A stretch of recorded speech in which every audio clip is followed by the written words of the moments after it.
Адамның ұйқысыздыққа шалдығуы түрлі себептерден болуы мүмкін.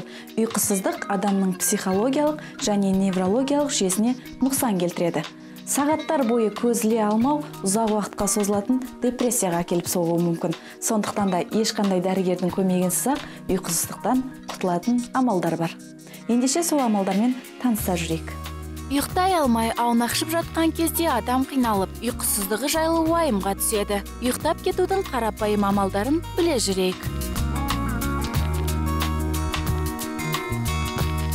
Адам ұйқысыздықтан медицинасыз, енді мысалы психологиялық жағын айтсам, мысалы жатарда бір қорқынышты емес фильмдер, немесе анандай неше түрлі жаман ақпаратқа толы жаңалықтарды емес, адам бір жайлы музыка тыңдаған жақсы, классикалық музыканы, немесе бір жеңіл-желпі көңілді түсірмейтін, сәл болса да көтеретін әндер тыңдаған жақсы.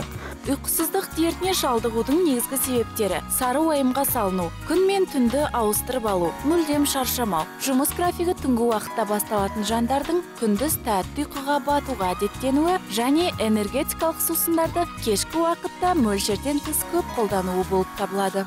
Алғазы ұйқысыздық дертін әсіресе демалыс күндері сезінеді. Ағзасы шаршап тұрса да ұйықтай алмай, ары-бері дөңбекшуі күннен күнге артып келеді. Үйіне жиі келіп тұратын досы да кезінде ұйқысыздықтың зардабын тартқан екен. Ол Алғазыға өзінің ұйқысыздықтан қалай арылғандығы туралы баяндап берді.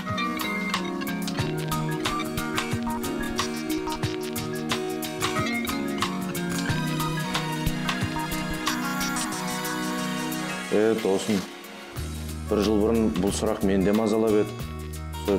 Ұйықтар алдында мамам мен невропатолог жұмыс істейтін білесің. Жарты сағат бұрын шие шырын ішу керек, ыстық монша қабылдау керек. Содан кейін ұйқымыз тыныш болды. Осы Алғазының ұйқысыздыққа шалдыққанына біраз болды. Алдыңғы кездерде көп нәрсені қолданып көріп едік, көмегі тимеді. Осы невропатологтың айтуы бойынша жылы душ, шие шырынын ішіп, соның көрейік деп жатырмыз. Алдыңғы кездерде нәтижесін береді деген ойдамыз. Досының кеңестерінен кейін Алғазы жұмыстан тыс күндері жылы душ қабылдап, арасында ыстық моншаға барып келуді әдетке айналдырды. Өзін сергек сезіне бастаған ол кофеден мүлдем бас тартты. Досы кеңес еткен шие шырынның да жанынан екі елі тастамайтын болды. Шие шырыны ұйқысыздыққа тап болған жан үшін таптырмас ем. Себебі оның құрамында ұйқы гормондарын арттыратын мелатонин бар. Шиенің адам өмірін ұзартатындығын да ұмытпаңыздар. Досым маған күніге айтады, ұйқысыздық мазалап жүрді, мен өзімде ондай мәселе болған емес ешқашан.